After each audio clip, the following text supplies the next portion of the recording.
जैसा कि हम पढ़ते आ रहे हैं लॉजिक के प्रश्न पत्र के कुछ टॉपिक्स, आज उसी श्रृंखला में आगे हम पढ़ने जा रहे हैं अवस्था एवं आकृति। सबसे पहले हमने पढ़े थे निरुपाधिक तर्क वाक्य।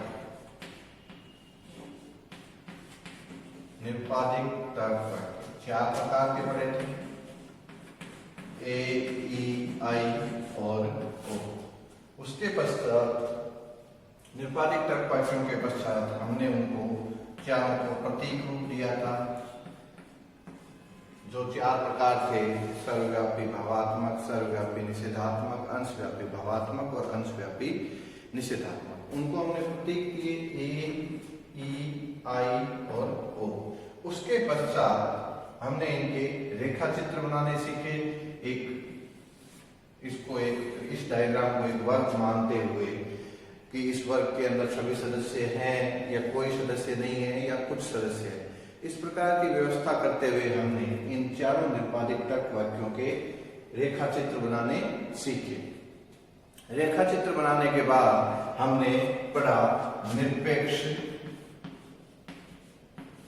न्याय वाक्य, जहां निरुपाधिक तर्क वाक्य में सिर्फ उद्देश्य और विधेय पद होते थे, वही निरपेक्ष न्याय वाक्य पिछले वीडियो में मैंने आपको बताया था क्या है, केवल और केवल 3 निरुपाधिक तर्क वाक्यों से मिलकर बना होता है। इसमें 3 निरपेक्ष तर्क वाक्य होते हैं, जिसमें से कोई 2 निरपेक्ष तर्क वाक्य आधार वाक्य कहलाते हैं और एक निरपेक्ष तर्क वाक्य निष्कर्ष कहलाता है। निष्कर्ष कैसे पता करते हैं वो भी बता दिया, आधार वाक्यों का कैसे पता लगाते हैं वो भी बता दिया।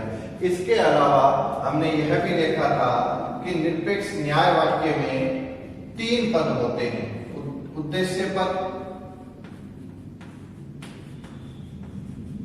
विधेय पद एवं मध्यम पद। Subject, predicate, middle, SPM।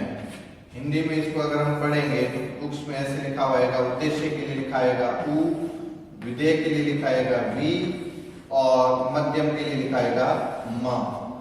उद्देश्य, विधेय और मध्यम पद यह पढ़ लिए थे। इसके पश्चात हम आज आगे पढ़ने जा रहे हैं मूड एंड फिगर, न्याय वाक्य की आकृति और अवस्था। अवस्था को मूड कहते हैं और आकृति को फिगर कहते हैं। अर्थात किसी न्याय वाक्य की अवस्था क्या होगी, आकृति क्या होगी। तो सबसे पहले हम पढ़ते हैं किसी न्याय वाक्य या न्याय युक्ति की आकृतियां। सबसे पहले पढ़ते हैं न्याय वाक्य की आकृतियां या न्याय युक्ति की आकृतियां। फिगर ऑफ सिलोजिज्म, फिगर्स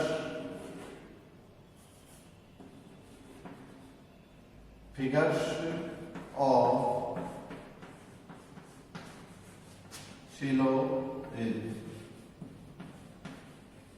न्याय युक्ति की आकृतियां या फिगर्स ऑफ सिलोजिज्म। किसी न्याय युक्ति की आकृति न्याय वाक्य में प्रयुक्त होने वाले मध्यम पद की स्थिति पर निर्भर करती है। एक न्याय वाक्य का उदाहरण हमने देखा था, जिसमें क्या था, वो न्याय वाक्य आपके लिए मैं वापस बताता हूं। सभी मनुष्य मरणशील है। देखिए, एक उदाहरण लेने की मंशा ऐसा नहीं है कि यहाँ एक ही एग्जाम्पल है, इस तरह के अनेक उदाहरण लिए जा सकते हैं, लेकिन एक सामान्य आसानी से समझ आने वाला उदाहरण लेने का हमारा मकसद यही है, उद्देश्य यही है कि आप उसको आसानी से समझ सकें। सभी मनुष्य मरणशील है, सभी प्रोफेसर मनुष्य है,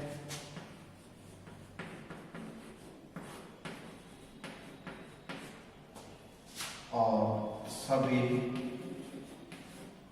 निष्कर्ष से पहले जैसे आपको बताया हमेशा अतः है, इसलिए जैसे शब्द प्रयुक्त होंगे सभी प्रोफेसर मरणशील है।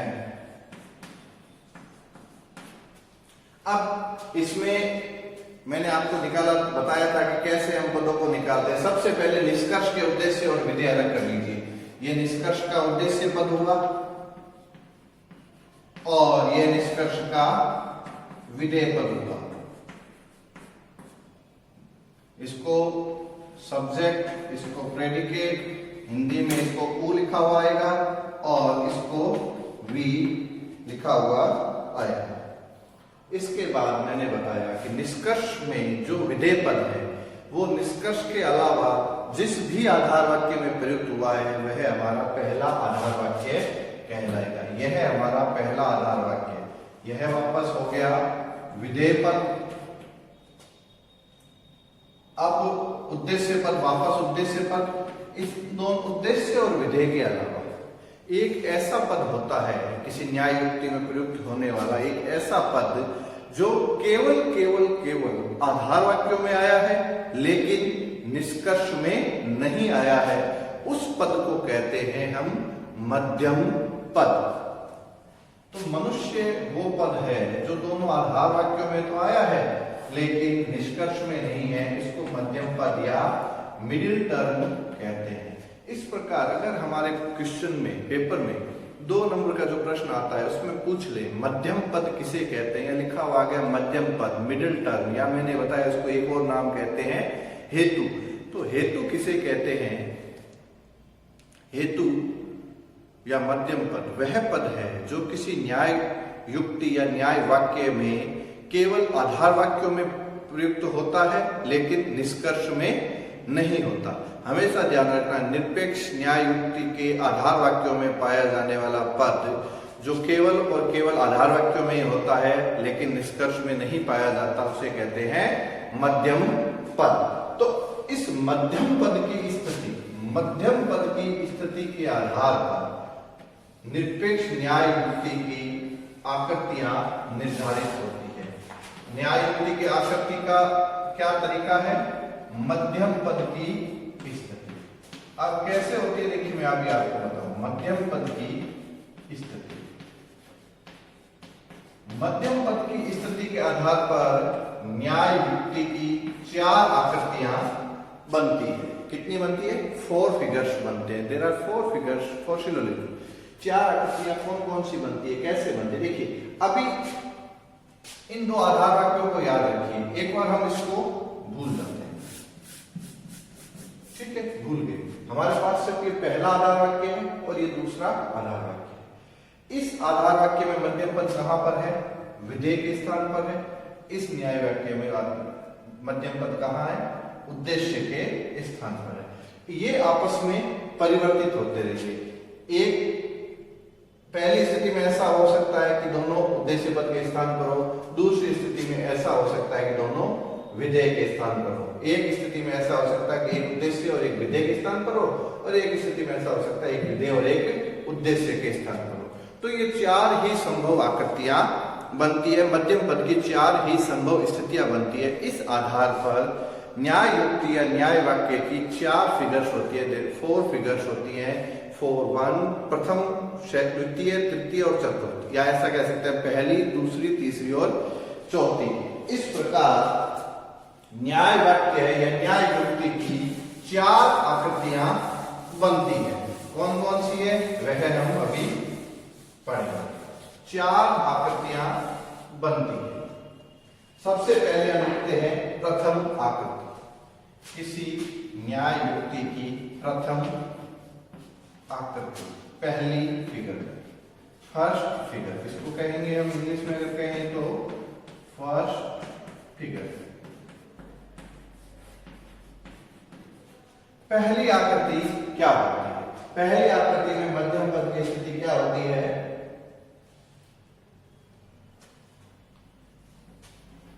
पहला आधार वाक्य, दूसरा आधार वाक्य और निष्कर्ष।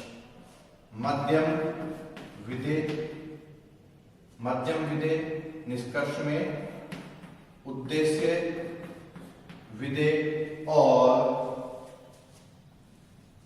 उद्देश्य मध्यम। यह हुई पहली आकृति। इसको अगर हम इंग्लिश में देखो, आपको अगर मैं भी ऊ भी याद रह जाए तो वैसा ठीक है। ये मैंने संक्षिप्त नाम लिखे, मध्यम पद, विधेय पद, उद्देश्य पद, मध्यम पद, उद्देश्य पद, विधेय पद। अगर हम इसको इंग्लिश में लिखे तो इंग्लिश में ऐसे लिख सकते हैं, मिडिल टर्म को एम से दिखाया मैंने, प्रेडिकेट को पी से दिखाया है, उद्देश्य को एस से दिखाया है, मिडिल को वापस एम से दिखाया है और सब्जेक्ट को एस से और पी से। तो यह हुई पहली स्थिति। पहली स्थिति फर्स्ट फिगर, इसको हमें याद रखना है। पहली स्थिति में मध्यम पद कहाँ है? प्रथम आधार वाक्य के उद्देश्य पद के स्थान पर और द्वितीय पद के विधेय के स्थान पर। हालांकि इतना सब हमें यही नहीं याद रखना, हमें सिर्फ इतना याद रखना है, पहली फर्स्ट फिगर क्या है? M P S M S P. ये पहली आकृति है, मध्यम विधेय, उद्देश्य मध्यम, उद्देश्य विधेय। म वी ऊ म ऊ वी। आपको जो पैटर्न अच्छा लगे, आपको इस पैटर्न में याद रखना है, आप इस पैटर्न में याद रखिए। पहली आकृति प्रश्न में आए, 2 नंबर का प्रश्न आता है, न्याय युक्ति की प्रथम आकृति लिखो। आपको कुछ नहीं करना, सिर्फ ये आकृति लिखनी है, मध्यम विधेय, उद्देश्य मध्यम, उद्देश्य विधेय। अगर आपको ये याद रहता है ठीक है, अगर आपको ये रहता है M P S M S P, आप लिख लीजिए, सिर्फ यही होता है पहली आकृति। अब हम पढ़ेंगे दूसरी आकृति।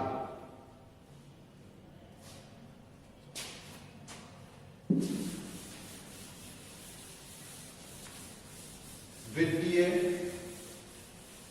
आकृति, सेकंड फिगर, न्याय युक्ति की द्वितीय आकृति, सेकंड फिगर।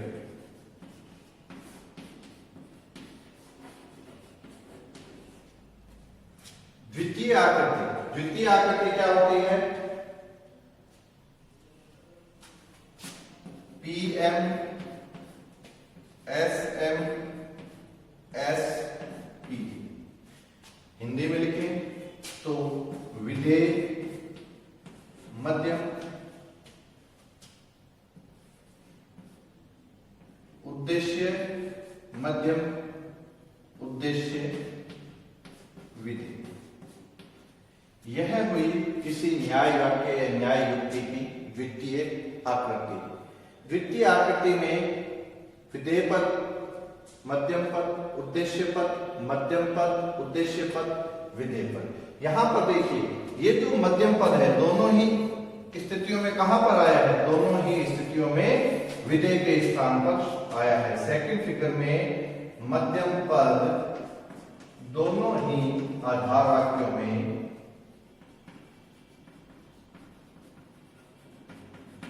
विधेय पद के स्थान पर प्रयुक्त होता है। विधेय पद के स्थान पर प्रयुक्त होता है। यह हुई सेकंड फिगर। आपको बस ये सेकंड फिगर याद रखनी है, पीएम एसएम एसपी या वी में ऊ में ऊवी। यह हुई हमारी सेकंड फिगर। इसके बाद हम आते हैं न्याय वाक्य या न्याय युक्ति की तृतीय आकृति। देखिए, दोनों ही प्रथम और द्वितीय आकृति में कोई चेंजेस नहीं है, केवल और केवल मध्यम पद क्या है? अपना स्थान परिवर्तित कर रहा है। चारों आकृतियां होने के बाद जब हम इनकी एक एग्जैक्ट टेबल बनाएंगे तब हमें पता चलेगा कि हाँ, इन चारों में कुछ भी परिवर्तित नहीं हुआ था। तो अब हम करते हैं तृतीय आकृति, थर्ड फिगर। तृतीय आकृति, तृतीय आकृति किसी न्याय वाक्य की क्या होगी? एमपी एमएस एसपी, मध्यम विधेय, मध्यम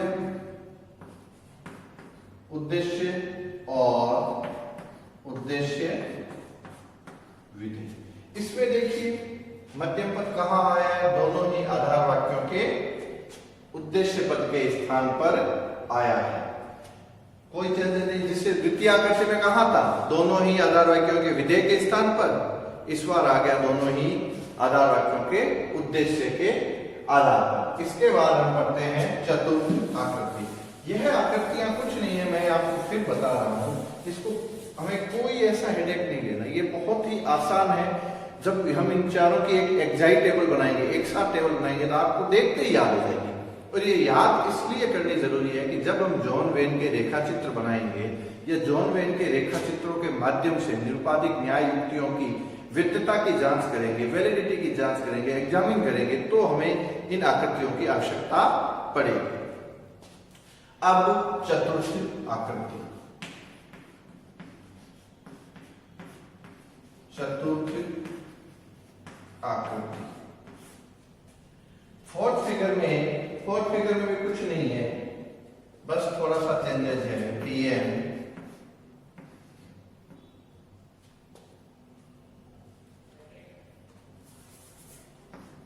MS और SP, विधेय, मध्यम,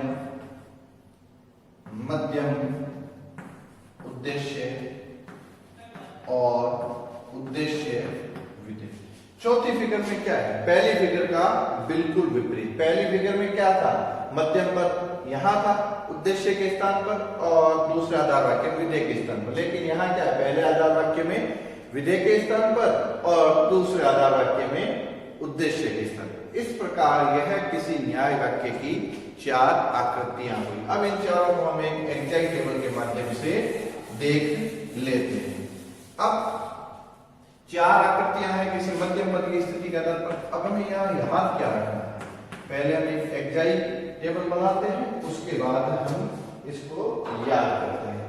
सबसे पहले क्या लिखेंगे, पहली आकृति, दूसरी आकृति, तीसरी आकृति और चौथी आकृति। पहली आकृति क्या है, MP,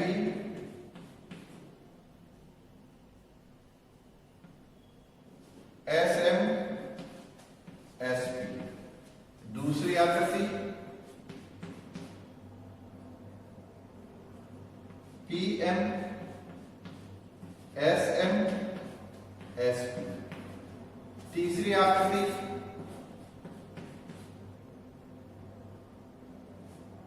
MP, MS और SP। चौथी आकृति PM, MS और SP। अब ये देखिए, ये मैंने इंग्लिश में लिखा है, अगर आप हिंदी में करना चाहते हैं तो भी कोई दिक्कत नहीं है, आप इसको ऐसे लिख सकते हैं, मैं, वी, ऊ, मा, ऊ, वी।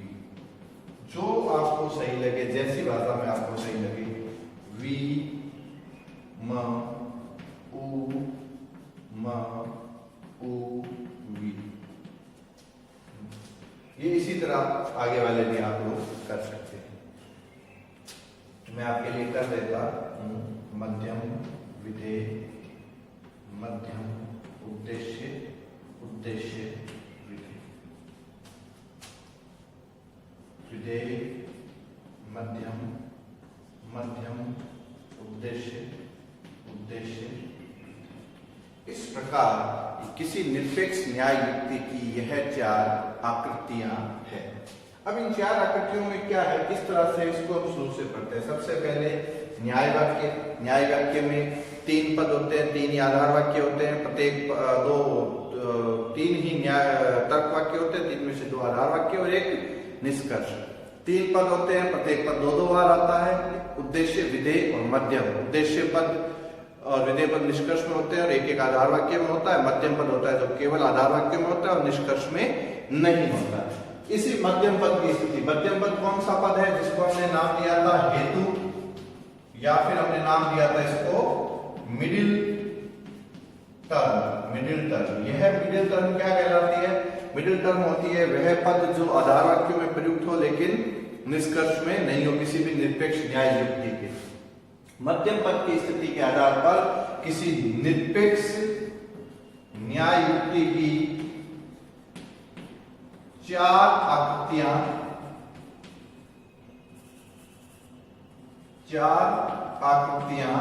होती हैं। इन चार आकृतियां कौन कौन सी होती है? फर्स्ट, सेकंड, थर्ड और फोर्थ। पहली, दूसरी, तीसरी और चौथी, प्रथम, द्वितीय, तृतीय और चतुर्थ। अब इन चार आकृतियों में आप देखिए क्या हो रहा है, केवल और केवल मध्यम पद की स्थिति बदल रही है। यहां देखो मध्यम पद, यहां मध्यम पद की स्थिति देखो, यहां मध्यम पद की स्थिति देखो, इस वाले में मध्यम पद की स्थिति देखो और इस वाले में मध्यम पद की स्थिति देखो। बस मध्यम पद की स्थिति परिवर्तित हो रही है। इसी मध्यम पद की स्थिति के आधार पर किसी निरपेक्ष न्याय वाक्य न्याय युक्ति की आकृतियां डिसाइड होती है। आपको क्या करना, आपको केवल और केवल इतना ही करना है कि आपको इन आकृतियों को याद रखना है। आप चाहे जिस भाषा में याद रख सकते हैं। सबसे सिंपल देखिए, कुछ भी नहीं है याद रखने जैसा इसमें। सबसे नीचे वालों में सब में कॉमन उद्देश्य विधेय, उद्देश्य विधेय, उद्देश्य विधेय, उद्देश्य विधेय, एसपी एसपी एसपी एसपी। ऊपर देखिए एमपी, फिर इसका विपरीत पीएम, फिर एमपी और पीएम। यहां भी क्या है, दो बार एसएम एसएम है, फिर एमएस एमएस है। आपको याद कैसे करना है? आपको याद इस तरह से करना है, ऊपर से नीचे की तरफ, पहला, दूसरा और निष्कर्ष। ये प्रथम आधार वाक्य,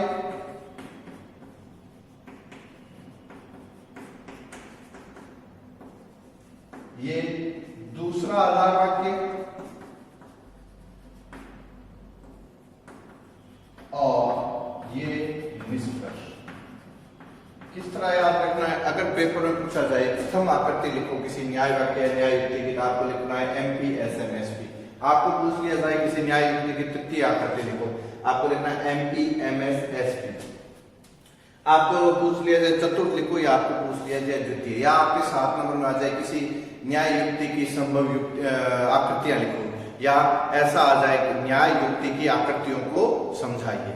क्या लिखना है? मध्यम पद की स्थिति के आधार पर न्याय युक्ति की आकृतियां तय होती है। कुल 4 आकृतियां होती है और इनमें मध्यम पद की स्थिति अलग अलग इस प्रकार होती है, प्रथम आकृति, द्वितीय आकृति, तृतीय आकृति और चतुर्थ आकृति। इस तरह से हमारा यह टॉपिक कंप्लीट होता है न्याय युक्ति या न्याय वाक्य की आकृति। इसके बाद आता है किसी न्याय वाक्य की अवस्थाएं। अवस्थाएं हम नेक्स्ट वीडियो में लेते हैं।